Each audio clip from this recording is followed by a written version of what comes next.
Aujourd'hui, j'ai envie de parler de la Kabbale. Depuis 15 ans maintenant, un peu plus, j'étudie les textes sacrés. En médecine chinoise, j'ai étudié le Huangdi Nenjing, la Bible, naturellement. Enfin, je ne sais pas si c'est si naturel, mais la Bible. Et en ce moment, je me penche un peu plus sur l'étude de la Kabbale, alors de façon très modeste.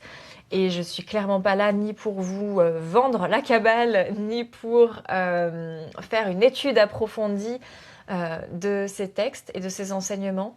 J'ai simplement fait des liens entre ce que je comprends de la Kabbale et qui m'est enseigné et la manifestation. Et j'aime énormément pouvoir venir m'appuyer sur des textes qui sont sacrés, qui ont des siècles, voire pour certains des millénaires, euh, et faire ces parallèles avec ce qu'on connaît de la manifestation consciente actuellement, parce que il y a comme cette idée un peu que c'est un nouveau truc, c'est presque un peu un effet de mode. Et en fait, bah, les lois énergétiques qui sont transmises à l'intérieur de la manifestation ne sortent pas de nulle part, carrément. Enfin, elles viennent de la sagesse ayurvédique, de cette connaissance énergétique qu'il peut y avoir dans la médecine chinoise, comme de la puissance, de la foi et du cœur qu'on va retrouver dans le christianisme, etc., etc.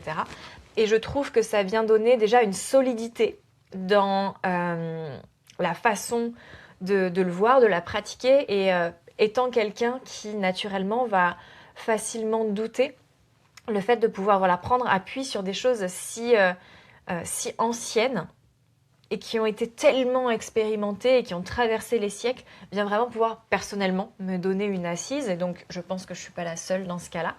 Mais ce que ça vient aussi créer dans ma vie et puis dans la vie de mes clientes avec qui on a facilement des échanges là-dessus, c'est que ça vient nous enlever de l'endroit où on vient manifester pour obtenir quelque chose, qui est vraiment plus de l'ordre de la performance ou de nos ombres, où on va trouver peut-être de la cupidité, une envie d'asseoir quelque chose dans notre ego, même parfois juste une espèce de compétition par rapport à nous-mêmes, hein, qui est quand même relativement saine, on s'entend, mais qui vient répondre à notre ego, où on pourrait dire à notre part humaine, petite et blessée, et qui a besoin de retrouver un petit peu plus de panache. Et la manifestation, tout style de personne entre dans cet univers, et avec tout un tas de niveaux de conscience différents, du coup fatalement avec un niveau de résultat aussi différent.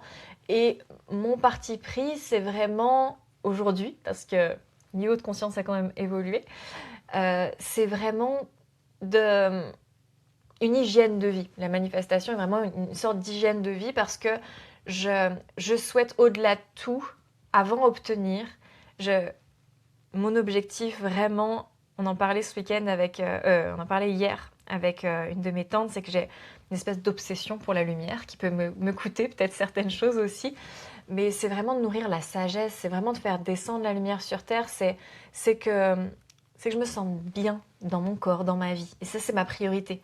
Et en fait, en faisant que la sagesse et la pratique des lois énergétiques, la pratique de l'amour, euh, de se ramener à la paix, etc., etc., puis de pouvoir offrir cet amour, cette paix, etc.,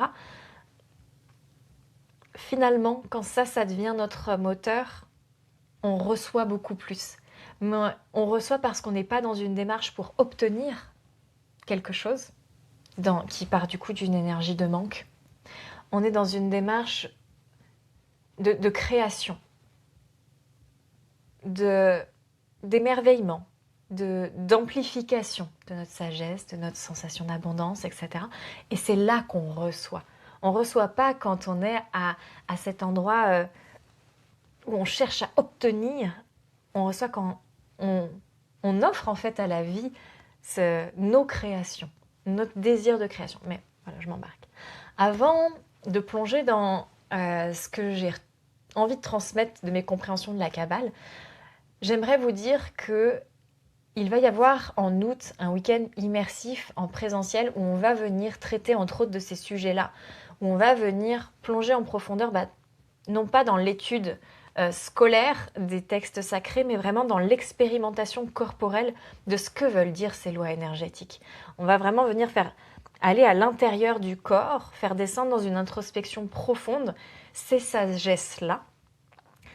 Et ce week-end s'appelle Encore comme un corps plus, parce que c'est le passage pour recevoir plus, mais qui demande d'avoir quitté l'endroit où on cherche à obtenir plus. On vient vraiment incarner, faire descendre dans la profondeur cette lumière, cette sagesse, et qui naturellement, et avec du coup beaucoup moins de friction également, la vie vient nous offrir beaucoup plus. Donc les places sont limitées. Il y a un tarif Early Bird qui est disponible jusqu'au 20 mai. Je me demande si je ne vais pas d'ailleurs le rapprocher, mais aujourd'hui à l'heure où je parle, c'est jusqu'au 20 mai. Et donc vous avez juste à cliquer sur le lien dans ma bio si toutefois ça résonne pour vous. Et pour ceux qui écouteront cet épisode en podcast, je vous mettrai le lien juste en dessous. Donc, venons-en à la Kabbale. Il y a quelque chose qui m'a interpellée, c'est que dans la vision de la Kabbale, il y a le monde des 1%, donc le monde dans lequel on vit ici, aujourd'hui, et le monde des 99%, qui est du coup ce monde de lumière, de sagesse, que du coup on pourrait appeler divin. On peut appeler, c'est ce qu'en manifestation on dit, je demande à l'univers, on demande en fait à ce monde des 99%. Et je dois dire que c'est déjà personnellement un régal de considérer les choses sous l'angle que ce qu'on vit ici, c'est 1%. J'adore ça. Et je trouve ça profondément vrai et déjà en résonance avec la manifestation, c'est-à-dire que ce qu'on vit et qu'on trouve déjà être le max, c'est 1% des potentialités. Et ce qui est dit dans la Kabbale, c'est qu'on a tous soif du monde des 99%, de ce monde de lumière. Et on y a accès. Actuellement, dans la vie d'un humain standard, on y a accès par pichenette, par flash. C'est là où on va avoir de belles intuitions qui descendent, c'est là où on va avoir une belle inspiration. Il parle, alors je suis les enseignements de Rav Berg, et il parle de Mozart qui était connecté au monde des 99%, le monde de lumière, et qui a sorti une musique qui n'existait pas, tellement harmonieuse, alors je ne suis pas musicienne, mais avec différentes mélodies qui venaient se superposer, tout cet enchevêtrement si harmonieux qui est sorti tel quel d'un premier jus, parce que ça venait du monde des 99%. Et il met en perspective l'œuvre de Mozart avec l'œuvre de Beethoven, qui est quelqu'un qui a beaucoup travaillé, qui était un grand technicien et qui a sorti une musique aussi qui était pas n'importe quoi, mais qui venait du monde des 1%. Il a poussé le plus qu'il pouvait son œuvre dans le monde des 1%. Et il n'y a pas l'harmonie, il n'y a pas eu le succès de Mozart non plus, et il n'y a pas ce que permet comme guérison même la musique de Mozart, parce qu'elles ne viennent pas du même endroit. Et donc quand je parle du monde, du coup, là, pour aujourd'hui, du monde plus de la Kabbale, on pourrait parler que le monde des 1%, donc ici-bas, c'est ce qu'on appelle le monde de la 3D, et que le monde des 99%, c'est ce qu'on appelle la 5D. C'est vraiment cet espace plus lumineux, plus spirituel. Et donc, pour accéder, une des voies de passage pour accéder au monde des 99%, ce monde de lumière, l'humain a besoin de sortir de sa réactivité. Et ça, j'ai trouvé ça, c'est que pour moi, ça a été une des pépites que je voulais donc vous transmettre, parce que c'est pas ce qu'on voit le plus dans le monde de la manifestation. Parce que je crois que une grosse partie du monde de la manifestation, et j'ai commencé par là, c'est vraiment pour obtenir. Et la manifestation fonctionne beaucoup moins fort quand elle est du coup pour obtenir, parce qu'elle vient de cet espace, comme je le disais, de manque, cet espace d'ego ou de petit humain blessé en nous qui veut réparation, qui veut se rassurer, qui veut se sécuriser d'une certaine façon, qui veut sentir la maîtrise. Et ce qu'il y a de beau, c'est qu'en fait, lorsqu'on plonge dans ces lois du vivant, elles sont tellement des lois du vivant qu'elles nous amènent autre chose. On peut tout à fait, il n'y a pas besoin de porter de jugement sur notre posture lorsqu'on rentre. Le tout, c'est de comprendre pourquoi ça n'a peut-être pas fonctionné aussi grand, aussi beau, aussi facilement, aussi vite que ce qu'on aimerait. C'est qui j'étais quand je suis rentrée dedans. Est-ce que je voulais qu'on me donne plus ou est-ce que j'étais prête à offrir pour recevoir? Sans jugement moral, juste sans jugement pour soi, juste de comprendre que ça peut être le chemin et qu'en fait, c'est tellement puissant ces lois énergétiques, ça nous fait aussi grandir. Et donc, une des clés vraiment que j'ai découvert et que je suis heureuse de lire avec un autre angle dans la Kabbale, c'est que on va, et puis c'est d'autres mots qui aideront sûrement la compréhension de certains aussi, comme ça a pu être pour moi. Lorsque on souhaite manifester, on regarde à la base, basiquement, on regarde l'extérieur, on se demande ce qui est vraiment possible pour nous et on en sort un petit échantillon de ce qui est possible parce qu'on a regardé l'extérieur. Et en fait, observer l'extérieur et y réagir, on fait ça par défaut. Quelqu'un nous engueule, on a nos mécanismes, soit de gueuler en retour, soit de se cacher, soit de s'excuser, mais on a des mécanismes de réponse. On a faim, on y répond, on passe notre temps par défaut à répondre à l'environnement, à répondre au monde des 1%.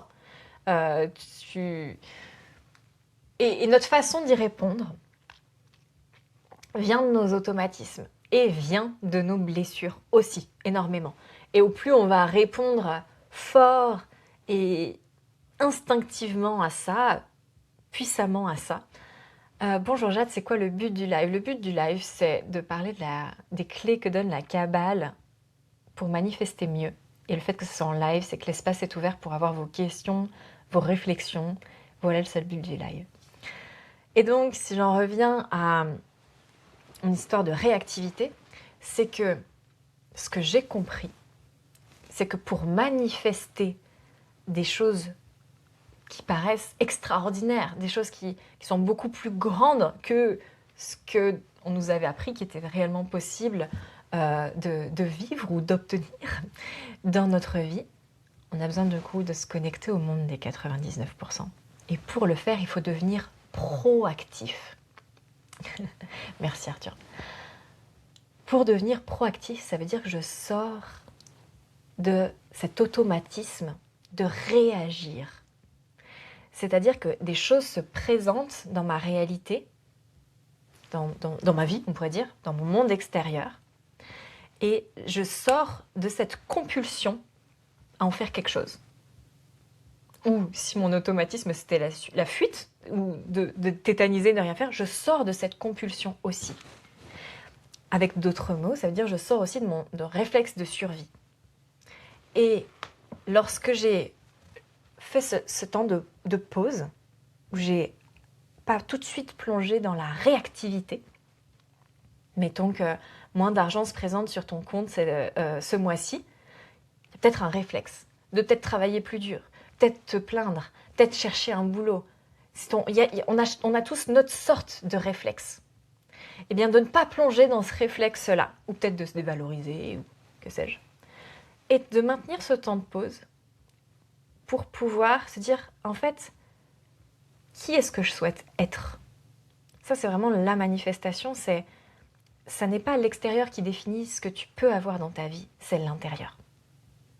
Pour que ce que tu souhaites avoir dans ta vie en manifestation se produise, il faut que ça devienne évident parce que c'est un miroir de ton monde intérieur. Ça va? Vous me dites s'il y a des décrochages. Ça veut dire que ce qui a besoin de changer, c'est notre monde intérieur. Et donc là, je deviens proactif. C'est là où je deviens créatrice ou créateur. C'est dans cet espace de suspension entre deux, où je ne rentre pas dans la compulsion, dans la réaction, dans l'habitude, dans l'automatisme, et je suspends pour dire, ok, en gros, qui est-ce que j'incarne? Et donc, ce que nous dit la Kabbale, c'est qu'on accède au monde des 99%, donc au monde de la lumière, au monde où tout est matérialisé, tout est concrétisé, tout est en potentialité, tout est infini, tout est abondance, tout, en termes de paix, de absolument tout. Genre, l'infinité des potentialités est là. On a besoin d'aller nous y connecter et à chaque fois qu'on ne rentre pas dans notre réactivité, on y est immédiatement connecté. Et lorsque je fais ce petit temps de pause pour me dire je ne vais pas réagir comme d'habitude, je vais me diriger du coup par quelque chose de plus élevé. Peut-être qu'on peut y mettre un peu notre touche avec plus d'amour, avec plus de sagesse, dans une conscience plus abondante, en tout cas dans quelque chose de plus vaste, de plus grand. Je suis immédiatement connectée au monde des 99%. Et d'y être connectée me donne l'inspiration, me donne l'autre vision. Et on n'a même pas besoin de mentalement se dire « Ok, chose qu'on fait en manifestation, on va dire classique, qui est-ce que je dois être ? Qui je dois incarner pour avoir ce résultat ?» On peut lâcher tout ça. Et juste par cette suspension, les choses, les réponses, l'état d'être vient à nous. Avec en plus cette sensation très agréable, puisque j'ai commencé live en disant en fait on a tous soif du monde des 99%, on a tous soif de lumière en fait, c'est que ça nous fait nous sentir bien. Ce qu'il y a, c'est que il n'y a pas, et ça m'est inconfortable, les occidentaux que nous sommes, très analystes, très statisticiens, c'est qu'il n'y a pas de règle pour dire il faut réagir comme ça. Et c'est ça toute la beauté. Et c'est ça qui est peut-être parfois mal interprété dans les textes sacrés qui sont devenus des religions, c'est qu'ils nous disent il faut que tu réagisses comme ça. Et en fait, ma réaction instinctive face à certains événements n'est pas la tienne. Par exemple, ce que je vois dans mon couple, c'est que quand il y a un conflit, moi je monte au combat. Quand il y a quelqu'un qui a besoin d'aide, j'y vais. Moi, mon mode réactif, instinctif, c'est allons-y. Il faut faire quelque chose, allons de l'avant. Le mode réactif de mon mari, c'est d'être submergé, tétanisé, de ne pas savoir quoi faire. Du coup, lui, son état proactif, ça va être de se rapprocher de mon état et de se dire je vais pouvoir poser une action. Je vais pouvoir continuer à marcher. Mon état proactif à moi, c'est me dire je ne vais pas systématiquement y aller et je vais peut-être rester là. Je vais peut-être ne rien faire. Vous me suivez là-dessus ? Il n'y a pas un guide de quelle est la juste chose à faire. Et elle change pour chacun à chaque instant. Le tout, c'est d'arriver à maintenir ce léger inconfort, où parfois il va vraiment beaucoup nous demander, mais ce temps de non-réaction. C'est ici qu'on devient créateur. Et ce qui est merveilleux, c'est que c'est dans cet instant suspendu qu'on a la pleine création de notre vie entre les mains. Et pourquoi c'est si merveilleux ? Parce que l'idée, c'est pas d'inscrire la Kabbale et de mettre un nouveau dogme, en fait, d'en faire une nouvelle religion et de dire, ok, il faut vraiment ne pas réagir et tout, sinon t'es un mauvais humain. C'est pas ça. C'est que ça nous intéresse parce que ça nous fait nous sentir bien, par exemple. Et dans le cadre de la manifestation, c'est parce que, vu qu'on est connecté à ce monde de lumière et d'amour, on n'est plus dans le manque, essayer d'obtenir, en répondant à l'ego, en essayant de compenser nos blessures, en essayant d'avoir l'air de. On est connecté au divin, à plus grand que nous, à plus grande sagesse qu'il puisse être. Et c'est là qu'on reçoit tellement. Et ça, c'est tout le paradoxe, et c'est toute la chose si fine et puis si drôle. La vie est tellement bien faite, c'est que ça ne va pas fonctionner si tu essayes de absolument pas réagir parce que tu veux obtenir. Il y a besoin d'un lâcher. Il y a besoin que ça fasse vraiment sens pour nous. Il y a besoin de se dévouer à autre chose, en fait, que notre objectif qui venait de l'ego. Et c'est là qu'on le reçoit.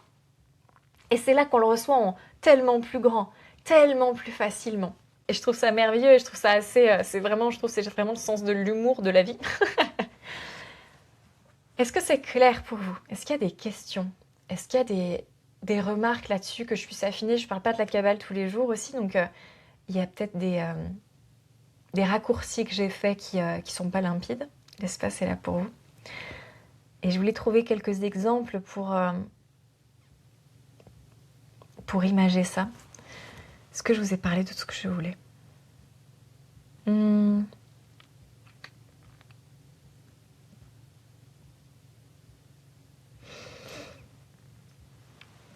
L'idée, c'est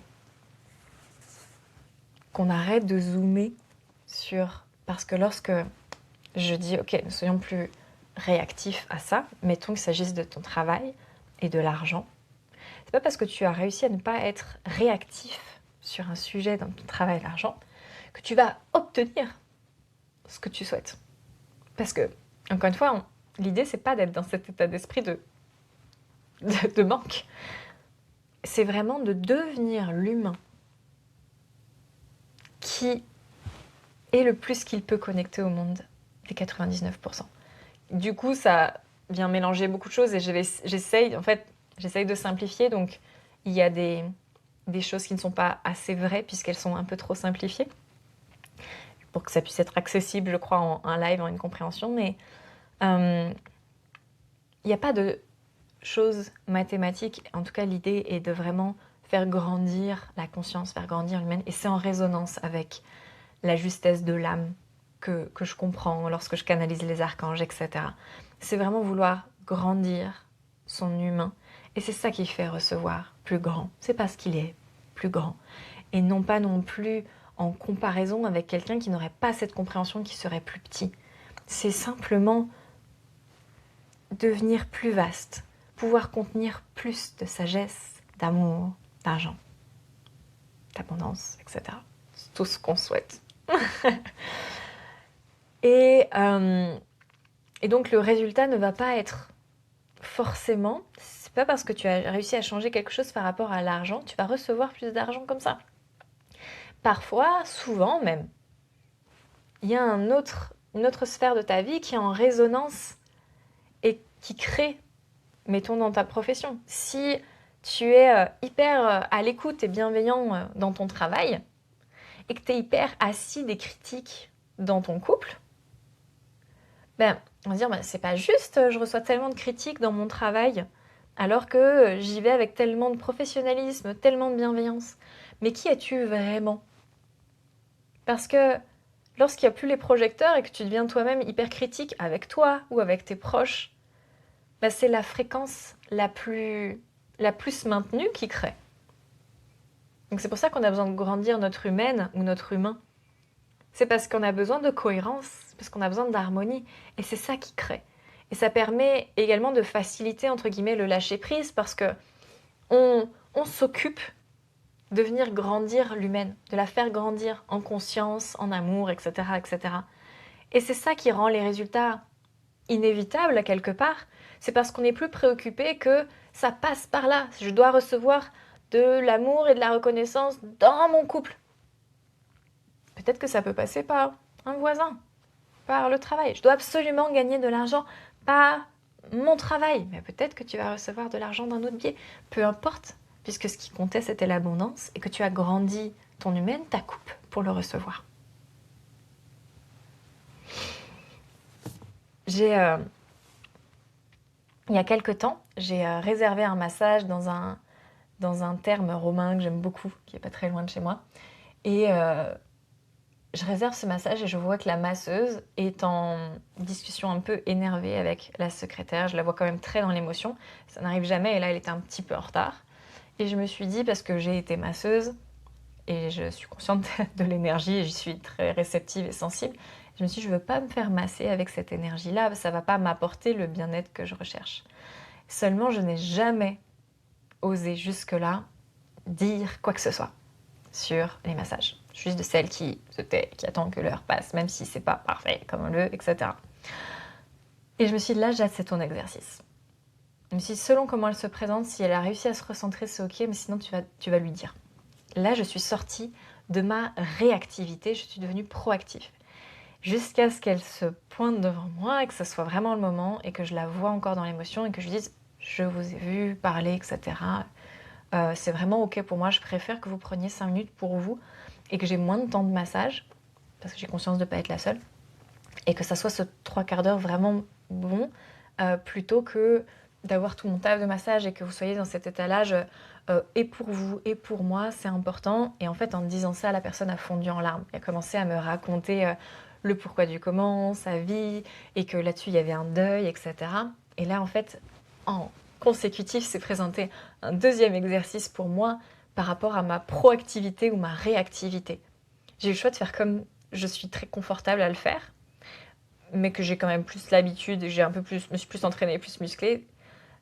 Naturellement, je me tais et j'écoute et je compatis. Et là, j'ai dit, ok, je comprends, beaucoup de compassion. Je sais combien c'est dur, je l'ai traversé aussi. Et je vais vous laisser mon heure de massage. Et moi, je vais aller profiter des bains et des thermes. Et ça a été... Tout de suite, du coup, là, à ce moment-là, je suis sortie de ma réactivité. Donc, je me suis connectée au monde des 99%. Et je me suis sentie très satisfaite, très bien. J'étais pas dans le manque de ce massage. J'étais vraiment dans la satisfaction de m'être respectée. Parce que mon exercice à moi était d'arriver à tenir l'amour de moi, de mes besoins et l'amour de l'autre. Là où quelqu'un d'autre peut avoir tout à fait l'habitude de demander à la masseuse d'appuyer moins fort, plus fort, de lui faire remarquer qu'elle est en retard, etc. Et son exercice aurait été, par exemple, de se taire. Et là, elle serait rentrée dans la proactivité. Là où pour une autre personne, ça aurait été autre chose. Et pendant plusieurs jours, m'est resté ce sentiment hyper gratifiant d'être en capacité, d'être devenue l'humaine qui peut tenir le fait de se respecter sans critiquer l'autre, sans vouloir, sans se juger pour avoir dit quelque chose, juste d'être vraiment dans le cœur et la compassion en se respectant autant elle-même. Et ça a été tellement fort pour moi, ça a été vraiment, j'ai gagné vraiment un appui avec ça. De la même façon, cette semaine, il y a eu les obsèques de ma grand-mère, des histoires dans ma famille maternelle, et vraiment, je me suis vue merder. J'ai vraiment chié dans la colle. J'ai fait un vieux truc de réactivité qui n'était plus là depuis bien longtemps. Parce que sous stress, parce que dans l'émotion, et voilà. Et du coup, c'est le lendemain, je me suis dit, c'est important de se ramener. Et il y a eu du mieux à m'être réajustée.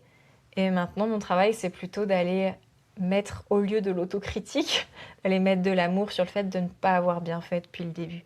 C'est pas parce qu'on a réussi à un endroit que tout est gagné à l'autre, mais à chaque fois, sortir de nos mécanismes habituels, c'est ça qui fait grandir. C'est ça qui fait qu'on peut recevoir plus, parce qu'on devient cet humain plus vaste. Voilà pour aujourd'hui sur les partages par rapport à la Kabbale. Je vois pas de questions, donc je vais terminer ici. Si toutefois il y en a, comme d'habitude, je vous retrouve dans les commentaires. Je vous souhaite une merveilleuse journée et je vous encourage à poser cette intention de « Ok, quoi qui se présente à moi aujourd'hui, si j'ai entendu ça, ça n'est pas anodin. » Et d'avoir cet œil observateur sur « Ok, je suis en train de faire comme d'habitude. Je vais juste faire un temps de pause.